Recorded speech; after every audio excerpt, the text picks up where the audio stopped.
وانا بغيت نقول لهم اليوم وحنا في شهر شعبان، اتقوا الله في المغاربه، بركه ما تاكلوا فلوس ديال المغاربه،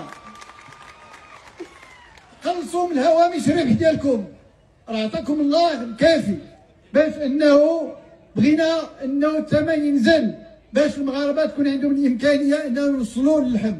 وكذلك بالنسبه للدجاج، لان الناس مشاو لان اللحم رجع غالي بزاف، وبالتالي الناس توجهوا للدجاج، الدجاج حتى هو غلا، وبالتالي كذلك بغينا انه الناس اللي تينتجوا الدجاج انهم يقلصوا من الهوامش الربح ديالهم باش انه يكون هنالك كذلك تخفيض ديال الاسعار ديال الدجاج.